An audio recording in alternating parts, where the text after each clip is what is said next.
It's the outcome we never want to imagine. The unthinkable end to the greatest adventure. What if he failed? What if, after all the battles, all the laughter, all the freedom, Monkey D. Luffy was captured and sentenced to death? Would his dream die with him? No. His execution wouldn't be the end of the story. It would be the spark that ignites the final world-ending inferno. This isn't just a theory about a sad ending. It's about how Luffy's ultimate defeat would become his most profound victory. It's the story of how a single death could liberate the entire world. Prepare yourself, because this is the darkest path our hero could take. First, how could this even happen? How could the man who defeated Kaido be captured? It wouldn't be in a simple one-on-one fight. It would be a sacrifice. Imagine the Straw Hats have finally reached the end of their journey, perhaps on the doorstep of Laugh Tale, only to be ambushed by the full, terrifying might of the world government. Not just an admiral, but the Gorosei themselves, and perhaps even Imu. In this scenario, Luffy would do the one thing he always does: protect his friends. He would face an impossible force, unleashing the full power of Gear 5, not to win, but to buy time. He would create a chaotic, cartoonish battlefield to ensure every single member of his crew, the Thousand Sunny, and all their allies could escape. He would hold the line, laughing, knowing he was pushing his body past its absolute limit.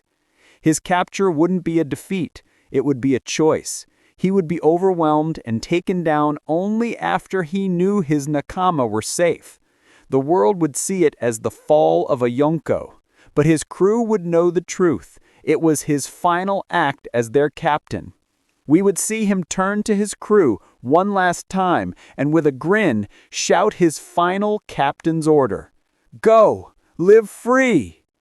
It would be the ultimate fulfillment of his promise to protect them, a sacrifice mirroring the sacrifice Ace made for him.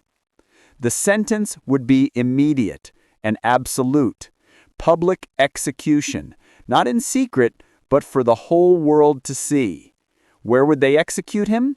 There is only one possible place: Logtown, the alpha and the omega of the pirate world, the place where Gold D. Roger died and where Luffy began his true journey.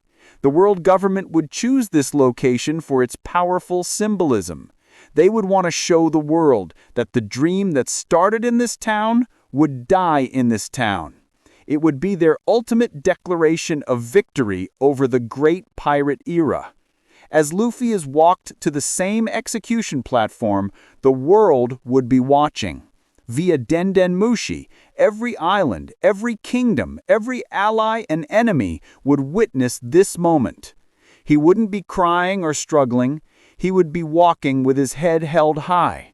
And when he reached the top, facing the crowd, he would do the one thing Roger did, the one thing that defined the will of D.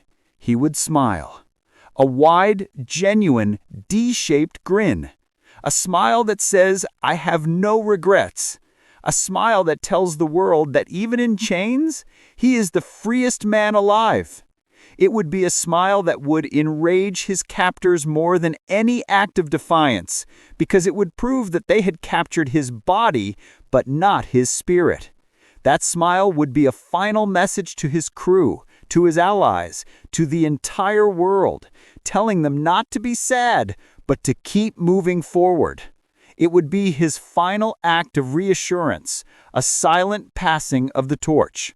If the image of Luffy smiling on that execution platform, just like Roger, hits you right in the feels, then help his will spread. Leave a like on this video to show your support for the king. And if you believe his dream will never die, subscribe to One Piece Secrets, because we're about to see what happens next.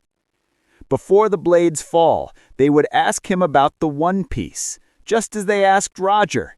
They would expect him to stay silent, to die defeated. But Luffy, with his final breaths, would look out at the world and shout. His words wouldn't be exactly like Roger's, they would be his own.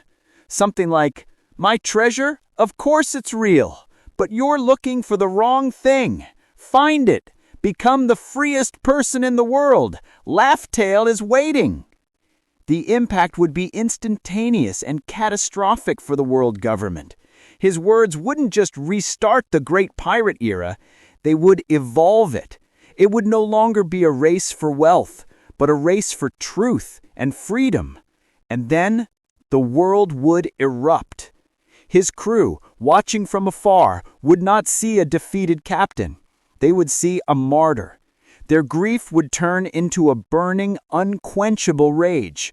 Zoro would draw his swords, Sanji would light a cigarette, and their new, final goal would be set to fulfill their captain's will and burn the world government to the ground. His allies, the Grand Fleet, Vivi, the Fishmen, the Minks, the people of Wano, would not mourn a pirate, they would mourn their liberator. Revolutions would ignite spontaneously across the globe. Kings and queens would declare their independence from the world government. The seeds of rebellion that Luffy had unknowingly planted on every island he visited would finally bloom all at once, creating 1,000 fronts that the world government could never hope to contain. The execution was meant to be an ending. Instead, it would be a declaration of war. A war on a scale never seen before. The world government's greatest victory would become its immediate downfall. In trying to extinguish a flame, they would have thrown gasoline on it. The Straw Hat Pirates, now led by First Mate Zoro, would become the most dangerous and vengeful crew on the seas. They would not be seeking the One Piece for a dream, but as a weapon to honor their captain. The Revolutionary Army, led by a heartbroken and furious dragon, would launch its final, all-out assault on Mary Jawa. The death of his son would be the final justification for total war. Shanks, who bet his arm and his era on Luffy, would be unleashed. His calm demeanor would vanish, replaced by the fury of a Yonko whose future was stolen. He and his crew would enter the fray not for territory, but for retribution. Even former enemies and rivals, like Law, and maybe even Katakuri, would be moved by Luffy's final act of defiance and join the fight against a common enemy. The world would be plunged into a single, massive conflict. Everyone who was ever touched by Luffy's freedom versus the system that killed him. The very balance of power that the Marines sought to protect would be irrevocably shattered. The war of the best at Marineford would seem like a minor skirmish in comparison. This would be the true cleansing that the Gorosei always feared, but it would be directed at them. So what would happen if Luffy was executed? He would win. It would be his final, greatest, and tragic victory. He wouldn't live to see the dawn, but his death would be the sunrise that the world was waiting for. He would not become the king of the Piratas in life, but he would become a symbol far greater in death, a martyr for freedom, whose will would finally unite the world against its true oppressors.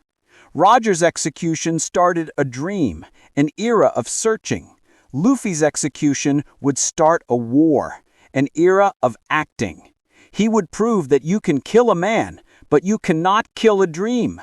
His legacy would not be a treasure map, but a free world, born from the ashes of his sacrifice. And his smile on that platform would be the final, ultimate proof that he was, and always will be, the freest of them all. His story would become the new Bible for the free world, a tale of a boy who smiled in the face of death, and in doing so, taught everyone else how to live. His spirit would live on not just in his crew, but in every act of rebellion and every dream of freedom for generations to come. But what do you think? Would Luffy's death unite the world, or would it plunge it into eternal darkness? Let me know your thoughts in the comments. Thanks for watching, and until next time on One Piece Secrets.